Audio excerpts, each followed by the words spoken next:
So I'm the director of Jersey City's planning department.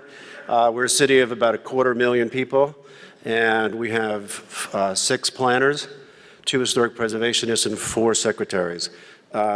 This is an image of our city about 75, 80 years ago in the background. In the front, foreground is Lower Manhattan, the Wall Street area, and that's what happened in the last 35 years. So what is this city on the Hudson? It's always in the background of Manhattan, New Amsterdam, but that's us. And as I was thrilled this morning when Larry Silverstein was actually shilling for Jersey City.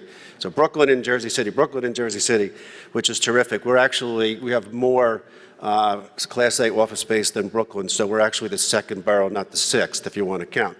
But we're New Jersey, and we're proud of it.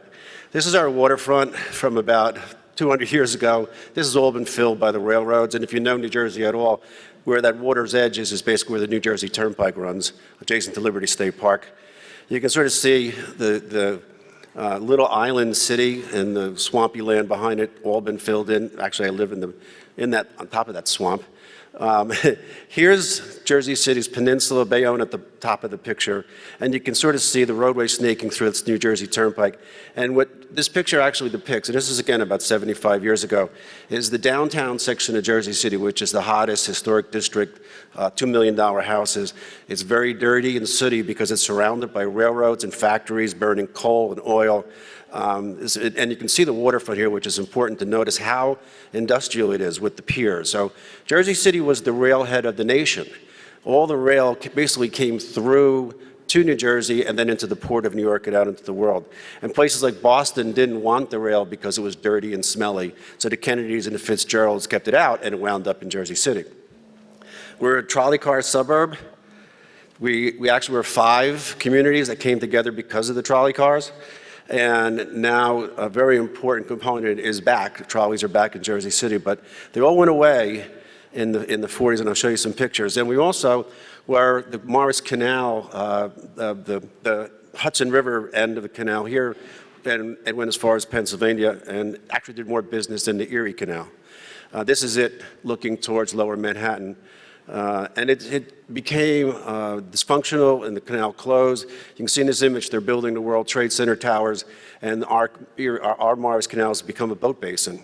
But actually the Morris Canal went away. It was a junkyard. We cleaned it up later and found lots of garbage and essentially cannonballs for some odd reason. But anyway, this is the beginning of urban renewal, and you can see the cleared areas here. This is the Chamber of Commerce building, and all of this has been cleared. That's our City Hall. And this is now, I'll show you some images later. This was the first urban renewal project in the United States, the Gregory Park project in 1952. And basically, this is the image of the waterfront. And when people wonder why we were able to do what we did so quickly, it's because the rail yards essentially went out of business in the 60s, and the shipping moved to Port Newark, Port Elizabeth, because they invented the container. And we had all this soft land, basically, to build on it. We didn't a whole lot of relocation to do, so it was very, very easy to do what we did. And you can see here how the railroads kind of run through the neighborhood with these tax maps and Sanborn maps. So there'd be a narrow corridor, and then it would blossom when it hit the waterfront. And most of the waterfront was actually filled by the rail yards. So they actually, that wasn't land when Henry Hudson sailed up the river. And you can see the sort of predominance now in some of these graphics. Again, heavy industrial waterfront. This land now, you'll see later, this is a park today. So this is the world's first subaqueous tunnel for rubber-tired vehicles. 1927, they opened the Holland Tunnel. And it connected New York to New Jersey by roadway. It was very significant because it necessitated these things. This is the world's first superhighway. This is the Pulaski Skyway undergoing renovations now. It costs well over $1 billion. It was designed by railroad engineers because they didn't have highway engineers in 1929 when this was being designed. All they had was railroad engineers. They designed it like a railroad. It was extremely dangerous, and to this day it's still extremely dangerous because it doesn't have the rationale of signalmen and things that rail yards have. So the trolleys have gone. People are in cars and trucks. These trolleys were, if you know about the Great Trolley Conspiracy, but all the trolley lines in this country were bought up, not all, but most, by General Motors and Firestone, and they actually a few others. They were convicted and found guilty of trust, and they were fined $5,000 per company and $1 for each one of the heads of the companies. And it was reported on page 79 in the New York Times. Not a big deal. So here's our system being torn down. This is the Pennsylvania Railroad. This is the Grove Street Path Station, if you know Jersey City whatsoever. And the rail is coming down because the shipping's moved to Port Newark and Port Elizabeth, and all the freight movement on the waterfront's gone. The factory in the background, you'll see in a sec, is condos today. And I actually live there right where that truck is parked today. I would not live there if that rail was still functioning with cattle and coal and everything else that they brought down to the waterfront. So we're left with the detritus of a post-industrial society here. This is an unbelievable picture, but that's the back of the Statue of Liberty 40 years ago. That's what it looked like. This nation's symbol of liberty, and it's a junkyard. Now, I know some people would say it's a collection of wonderful post-industrial materials, but it was a junkyard. It needed to get cleaned up. This is the St. John's, the second project in Jersey City, the second project in the country for urban renewal. It was Operation Breakthrough. This was Mitt Romney's father, George Romney, was the secretary of HUD, and he was president of American Motors and wanted to industrialize housing. So those units that you see there are actually industrial units that were built in a factory. It didn't work, cost too much money. They didn't do it too much many other times in the country, but it's a nice place to live, and it works very well, 100 units an acre. So we began to do historic preservation. This is the city and the 4 historic preservation districts in 1975, when you could have bought this house for about $10,000. Today it's worth about $2 million. This is the stuff that was selling for $7,000, $8,000 in the 70s. The houses on this block are all selling for more than $2 million today. And this is what it looked like in 1980. I took this, not this picture, but I took pictures like this. When I started working for the city, that's what it looked like. And today it looks like that. These houses in 1980 were bombed out, burned out. These houses are literally 2 blocks away from those $2 million houses I just showed you. This is just remarkable stuff. And believe it or not, all of the housing I've just shown you in these couple of slides is all public housing. It's all subsidized, low-mod housing. Historic preservation, we've just done our 5th district. This was about a 2-year struggle to get this approved. Totally different neighborhood. This is single families on the west side of town, and some great big apartment buildings versus the brownstones in downtown. The block fund program, we've used this to improve our shopping districts by taking a facade easement from the property owners, and then we can invest government money because we own what we're fixing. And this program was very successful in getting all of our little neighborhoods and those 5 different shopping districts back on their feet and back as functioning main streets. And there's 5 of them in our city. So being a planner in Jersey City is really remarkable because we make these plans and they build it. That Hyatt Hotel on the pier there, right by the motorboat, that Hyatt has the highest percentage of the booked rooms of any Hyatt hotel in the world.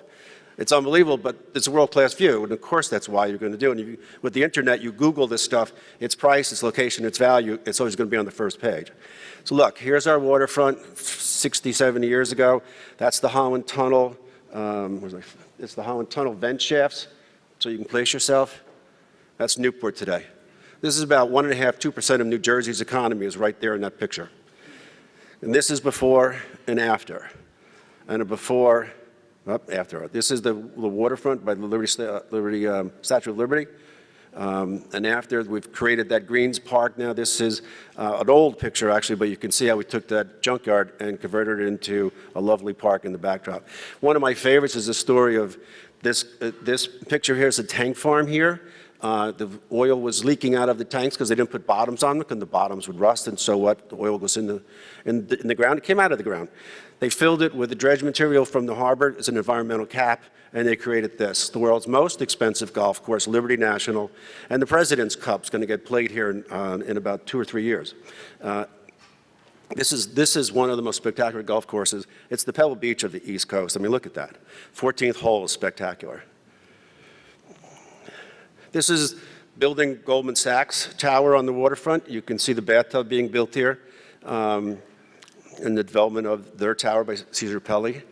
The Hudson River Waterfront Walkway was another component that we required the first 30 feet back from the water's edge to be public easement for 24/7 access to the waterfront. It's 18 miles long, runs all along the Hudson River. It's a requirement of the New Jersey DEP. We also brought back ferries. They had got out of business in the 60s. They came back in the 90s. And the trolley's back. The trolley came back in 2000, and just in time for this. We'll show you some of the development in a sec. This is our zoning. This is some of the techniques we've been using, overlays instead of redevelopment. We have 92 redevelopment plan areas in Jersey City, and we have these overlay districts, which is kind of like the precursor to redevelopment. So you can sort of be industrial, you see the gray zone, but it's also you can convert the old factories into housing like this, the American Can Company, which is now Canco Lofts. So Rem Koolhaas made this slide about 2004 when he was designing a building in Jersey City. This was the built environment in downtown Jersey City in 2004, and that's what it was zoned for. So you can see it's the Hong Kong on the Hudson where it's happening. These buildings are all up and occupied, and there's more and more of them. Some are office. This is a luxury condo project. That's an office. That's an office. This is Toll Brothers project with a performing arts center built into it. First two buildings are up. I love these. The concrete's designed for towers that wobble as they go up. And we brought in Andres Duani to work with us on planning the sort of off the river waterfront area known as Liberty Harbor North, around the corner from the Hudson River. The topologies there are actually getting taller and taller than we originally planned for. We're up to 50 stories now. But we connected the grid to the city's existing grid. And I love this.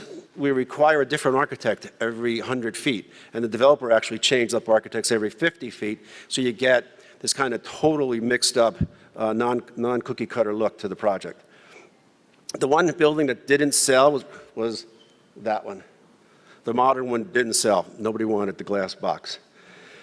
We also have this sort of idea of doing redevelopment where we condemn property or we don't condemn property. It's very hard to condemn property these days. So we have here the yellow and the blue. The yellow is rehabilitation. You can't condemn anything. The blue is blighted, and you can condemn it if necessary. It looks stuff like this is in that area. It's all changed. All of this is going away and being renovated, and new construction as well. We think that this area, I want to see that slide. Come on, there it is. So we're changing up some of this is a rehab project, but it's modernizing the building.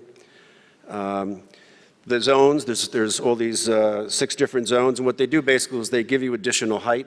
So if you preserve the facade, you're 4 stories on the original facade, but you can go to 5 or 6 or 7 stories, and then you pay into a fund. Because it's a shopping district, we charge $9.99 per square foot of additional development rights, and that goes into a fund to do the street improvements and such. In Journal Square, the city's heart, I told you there were 5 different cities. In the early part of the 20th century, it was decided that Jersey City needed its own special downtown district, and so they created Journal Square, which I believe is the only artificial downtown in the United States. It looked like this. It has the railroad station from the PATH system running through it, the subway that connects us to Manhattan, a couple of great old movie theaters. Today, it's fallen on hard times. But we're bringing it back. We declared it an area near rehabilitation in 2010. That gave us the power to start doing this kind of planning and thinking, using the railroad right away to sort of create a green spine through the area to take it down to the waterfront, and have this continuous pedestrian environment from Journal Square, which is park poor, to other parts of the city that have more parkland and better access. There in the middle, on top of the PATH station, Zone 1, the red square is about 8 acres. There's no height limit, there's no density limit, and there's no parking requirement in that district, except you must park 1 bicycle for every 2 apartments. That's the only requirement. And the ground floor has to be retail. You'll see this kind of character of the built environment in that Journal Square district. These areas are in preservation districts within that plan area. And you got this lovely kind of back bay kind of look to things. And this actually is the original Jersey City. The Dutch settlement was right here. That's where the wall was around the settlement in 1660. And on this corner here, yeah, where the 8 is, that is the oldest continuously used public school site in the United States of America. Pegleg Pete Stuyvesant built the public school in like 1664 on that site, and still a public school today, the Martin Luther King Jr. School. Thank you very much. This is one of the oldest houses in town, right within that district. It's right in that blue box that I just showed you. The city owns it. It's been rehabilitated. We're in phase 3, which is the grounds, essentially, to move on. So what we've done is this sort of floating density where you have density according to how much land you have. As your site gets larger, it can handle, has greater capacity. So we have this sort of graduated density, but we don't have any density in a district, so you can't graduate the density, we graduate the form. So the box gets bigger, and then we put, what the market wants to put in the box, we put in the box. In the zone 3, which is the yellow district around there, the heights come down from unlimited to a maximum of 25 stories. And you can see this sort of, get your land up to 12,500 square feet and you go to 25 stories, and there's no parking requirement. Donald Shoup, a UCLA professor, came up with this idea of graduated density, and it's kind of mild to Los Angeles style, where if you put 2 lots together, you get an extra 1,000 square feet of development area. We put that on steroids, that concept, and did it through graduated form, which gives you super high density. What's important to us, I learned this from Anders Stawani, codify what's important to you, let the market take care of everything else. That's been our idea. What's important to me and my staff, sidewalk widths. We want to have density, we need to have sidewalks be comfortable, so they need space, and we need retail. This red lines is required retail on the ground floor, which gives us the amenities and the street life that we're looking for, right? So this is in construction now. This is Kushner Realty's project right on top of the Grove Street Path, the Journal Square Path Station. The first tower is 53 stories. It's under construction. It's a Gary Hendel design. It's a lovely building. It's got a wonderful public plaza. The developers here, we made them do a public plaza at their building down by the Grove Street Path Station. It was so successful, they spent $2 million. They said, you know what, we're going to do it in Journal Square, but we're going to spend $3 million. So this is a brand new public plaza, which is part of phase 1. Gets rid of this unsightly, horrible way of getting into your subway ride every morning and replaces it with a beautiful walk and stepped terraces down to the platforms. And congratulations, it's in construction. Here's the mayor and the principals from the firm and some of the elected officials, and Gary Hendel on the left, breaking ground for this project. And we waited to have that party until we were like this, and the buildings that were there came down. This is sort of an undiscovered thing. We didn't realize this. There was an old macaroni factory in the Journal Square plan. We have a provision, if you have an entire block, you can go to 25 stories. So this was a super block, essentially. This was the boundary of it all. But by putting in these streets, they created blocks with sidewalks and streets, and they were able to get to 25 stories, where the zoning was actually only 8. But it's like, yeah, show me what you can do. So here's the urban renewal project we talked about, the very first one in the country. This is what it looked like in the early 50s, late 50s. The Manhattan skyline's in the background. You can see the shadow of the Woolworth building there. We're clearing this out to build this, towers in the parking lot. This was a classic era of urban renewal in the United States. We're fixing it. Jay Valgora from Studio V has been retained to take a look at this urban renewal project and how can we fix it. We'll fix it by bringing in more density, bringing in more buildings, and bringing in more retail. And they're actually putting the streets back in. There was a diagonal street that ran through this. They got rid of it and made the super block of almost 10 acres. The street's coming back in as a pedestrian way. It'll be lined with shops, especially food shops for people walking to work or coming back from their ride, from their path to the train, coming home from work. And you can see all the required retail in red. It's a terrific design. You can see the old buildings, sort of low-rise, 20-some stories, red brick, surrounded by just images. They're not designed at this point, but those are the heights that we look to put in, and this kind of styles of buildings, and take advantage of that diagonal. So we'll go to the west side of town very quickly and show you what's happening on the waterfront on the other. We're lucky to have 2 waterfronts in Jersey City. This is the Hackensack side. This is the old Roosevelt Stadium. This was Roosevelt's gift to our mayor in 1932 to help get him elected. And this is actually where Jackie Robinson played baseball for the Montreal Royals in the minor leagues, and actually broke the color line a year before he did it in the major leagues with the Dodgers. The stadium had to come down because of chromium contamination that was placed there 100 years ago. It's been cleaned up by Honeywell International, did a great job. And this is actually the face of the chromium being removed and the fill being put in. This is what was designed as the sort of maximum build out on that side of town, and concepts from Tony Nelson's work on the project with us. pedestrian way and these streets with bikeways. And then this is our newest park. This is the Skyway Park underneath the Pulaski Skyway. It's really just land now. We haven't really put any amenities in, but this shows you this sort of bioswale for one of the creeks that runs through Jersey City. And then the vulnerability, this is what's happened in Sandy, essentially. The storm surge came in, and because it's a filled city, most of the downtown areas are low-lying, and they ran into some real issues. On this map, downtown development map, this is about 2 square miles. Everything in red is under construction. So you can see most of what's in red is high-rise, at least 10 stories, some as high as 69 stories, the tallest building under. So it's a mix of types of projects.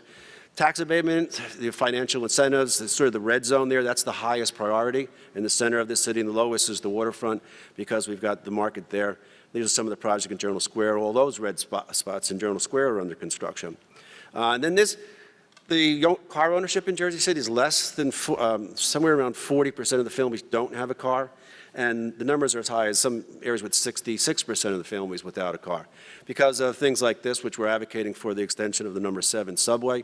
It's, as you know, gone to the Javits Center.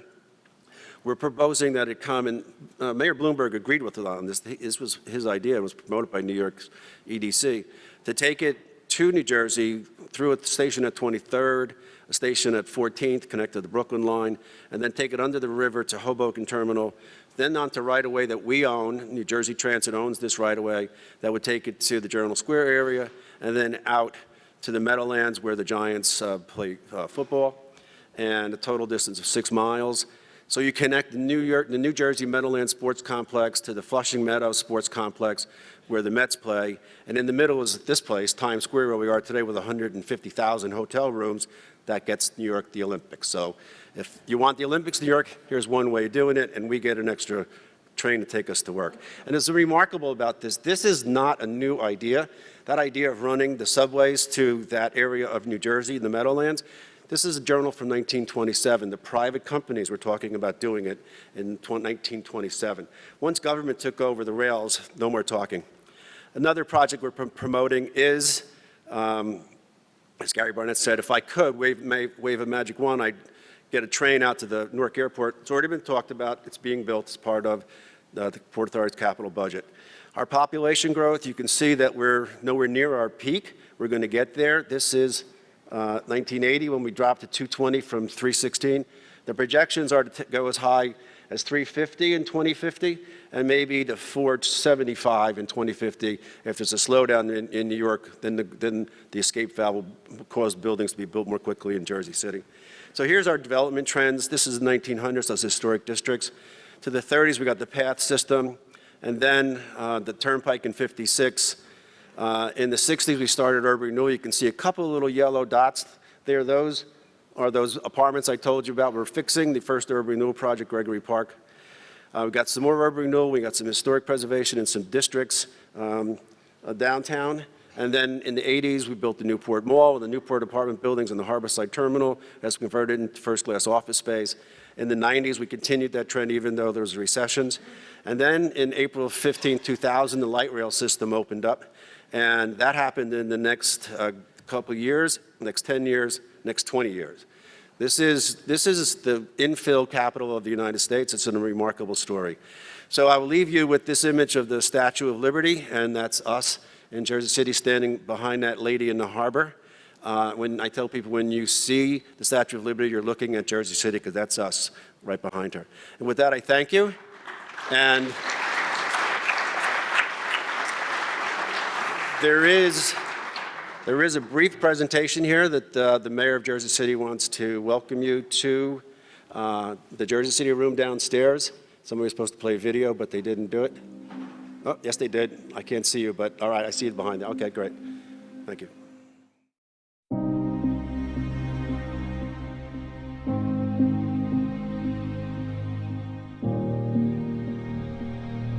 I'm Stephen Fulop. As the mayor of Jersey City, it's my goal to have the best mid-sized city in this country. I know how critical development is to the revitalization of a city, and I'm excited for you to share in some of the things we're doing here.